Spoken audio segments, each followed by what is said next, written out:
Hello students, आज आपका topic है साइक्लोट्रॉन। ठीक है, इस साइक्लोट्रॉन का डायग्राम बना लें आप अच्छे से। ये D1 डीसीज हैं, दो D1 and D2। Diffractive plate है, 2 टारगेट है, वेक्टर बी डायरेक्शन ऊपर को है और ये वॉल्व ऑसिलेटर है। ठीक है, साइक्लोट्रॉन आपका टॉपिक है। देखिए, the cyclotron was devised by Lawrence in 1932। ये लेवरेंस ने 1932 में डिवाइस सेलेक्ट की थी, ड्राइव की थी for accelerating positively charge particles such as proton and neutrons, दो positively particles proton and neutrons, to very high energies so that they could be used in disintegration experiment. उन्होंने experiments में उनकी high energy को possess किया था। ठीक है, तो इसका कंस्ट्रक्शन है the consist of two, diagram आपको शो हो रहा है, वो डायग्राम बना लेंगे फिर इस बात को सुनेंगे। It consist of two horizontal D shaped hollow metal segments D1 and D2। जो डीज हैं दो, D1 and D2, with a small gap between them, दोनों के बीच में थोड़ा सा गैप है। And alternating potential difference of the order of 10 की पावर 5 वोल्ट। इनके बीच में 10 की पावर 5 वोल्ट का वोल्टेज है, बहुत ही हाई वोल्टेज है। At a frequency of 10 to 15 mega cycle per second is applied across the dees. जिसमें इतने मेगा साइकिल्स की सप्लाई है एक सेकेंड में। And intense magnetic field vector B of about 1.6 Tesla is set up perpendicular to the plane of D's by a large electromagnet, the value whose space inside the D's is evacuated to a pressure of about 10 to the minus 6 mm of mercury.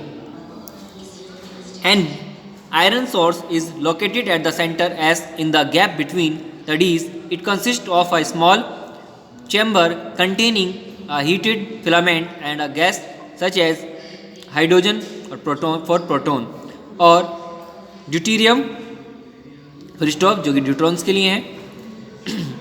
The thermions given out by the filament produce positive ions by ionization of the gas.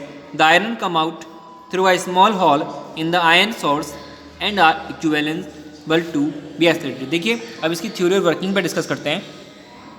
सब मैंने बहुत ही simply language में आपके लिए तैयार किया है, जो कि आप अच्छे से स्टडी कर सकें। Suppose that an ion of mass small m and charge plus q emerges from the ion source of an instant when D2 is at a negative potential. It will be accelerated towards D2, जो D2 से accelerate होगा by the electric field in the gap between the dees and enter D2 with the velocity v, जो velocity से enter करेगा D2 से। तो small r is equal to mb upon qb, b is the magnetic field. The time small t required by the ion to complete a semicircle is small t equal to pi r upon v, जो semicircle में क्या लाएगा, एक d के लिए semicircle distance pi r हो गई upon velocity v। तो अब यहाँ पे हमने r की वैल्यू जो है mb अपॉन qb पुट की, जिससे v से v कैंसिल हो जाएगा, तो पाई m अपॉन qb बच जाएगा आपके पास।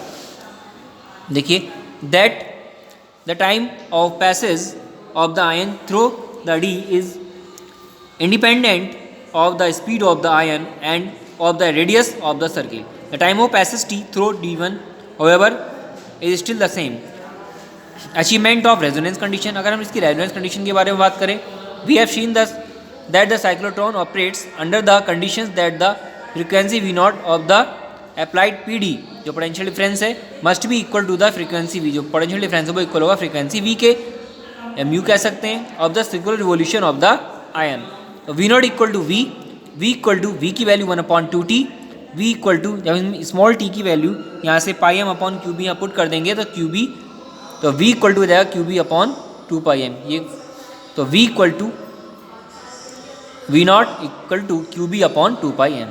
देखिए, in practice the frequency V0 of the electric oscillator is kept fixed and the magnetic field B is varied until the above condition is satisfied. Condition आपकी satisfy हो जाती है। ठीक है, नेक्स्ट है आपका,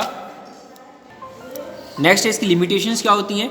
the cyclotron can not accelerate the particles to velocities as high as comparable to the velocity at of light. Light की जो वेलोसिटी होती है उसके अकॉर्डिंग वेलोसिटीज़ की हाई होती है जब ये एस्लेट नहीं करता। The reason is that at these velocities the mass m of a particle increases with increase velocity according to, जब मास इक्वल टू होगा m equal to m0 upon √1 - v² upon c² के। तो यहाँ पर जो am not है वह rest mass है आपका, where M naught is the rest mass of the particle and C is the velocity of light. The kinetic energy of particles isolated in a cyclotron. Let capital R be the outside radius of the dust and V maximum the speed of the particle when traveling in a path of this radius. The from R equal to mv upon qb, तो capital R equal to बन जाएगा m v max upon qb. यहाँ से हमारा v max is equal to आ जाएगा qb r अपॉन m. The corresponding kinetic energy of the particle is k equal to half m v max square. k equal to यहाँ से v max की value यहाँ पुट कर देंगे तो k equal to q square b square r square upon 2m आपके पास आएगा. अब नेक्स्ट टॉपिक हम पढ़ेंगे. देखिए force on a current carrying conductor placed in a uniform magnetic field. If we place a current carrying conductors a uniform magnetic field, it experiences a force in a direction perpendicular to both the direction of current and the magnetic field. In figure a wire is tied loose. ये इसका diagram है, इसको ध्यान से समझ लीजिए, बिल्कुल simple language में मैंने लिख के दिया है आपको. Field in figure a wire is tied loose losses between N and S, N North Pole and S South Pole of a horse show magnet, the length of the wire being perpendicular to the direction. Wire की length direction के perpendicular होगी of the magnetic field, जो magnetic field direction होगी उसके perpendicular होगी wire की length between the poles, दोनों poles के बीच में. When electric current is passes through the wire is lifted upwards. Wire जो होगा अपवर्ड्स होगा क्योंकि परपेंडिकुलर है. This shows that an upward force is acting on the current carrying wire. On reversing the direction of current the wire move downwards, showing that know the force is acting downwards. ठीक है, तो force क्या लगेगा downwards में. इसको आप अच्छे से नोट कर लें बेटा, इससे आपको कोई प्रॉब्लम ना हो ये लर्न करने में. जब आप क्वेश्चंस लगाएंगे इंपॉर्टेंट क्वेश्चन से तो आपको सारे क्वेश्चन थोड़ी से मिल जाएंगे. ये फोर्स है, ये करंट है, north and south. The direction of the force acting on a current carrying conductor in a magnetic field can be found by any of the following two rules. दो rules आते हैं यहाँ. पहले rule है right hand palm rule number 2. Diagram है इसका. If we stretch our right hand, ठीक, right hand palm rule ये आपका है, ठीक, such that the thumb points in the direction of the current. Thumb जो है करंट की डायरेक्शन को बता रहा है. And the stretch fingers in the direction of the magnetic field B, जो फिंगर्स है मैग्नेटिक फील्ड वेक्टर बी को दर्शा रही हैं. Then the force vector F on the conductor will be perpendicular to the palm in the direction of pushing by the palm. और F push करने का ये हथेली वाला हिस्सा होता है, ये हिस्सा ये एफ को दिखा रहा है. अब नेक्स्ट है second Fleming left hand rule. देखिए इसमें इसका ये डायग्राम है इस तरीके से. तो if the fore finger, the middle finger and the thumb of the left hand are stretched mutually at right angles to one another such that the fore finger point in the direction of the magnetic field vector B. जो point finger होगी ये near about thumb जो है magnetic field B के लिए. And the middle finger in the direction of current, middle finger होगी आपकी I के लिए. Then the thumb will point in the direction of the force F. Thumb आपका force की डायरेक्शन को बताएगा ऑन द कंडक्टर, जो कंडक्टर आपका यूज होगा. आप पढ़ेंगे एक्सप्रेशन फॉर द फोर्स.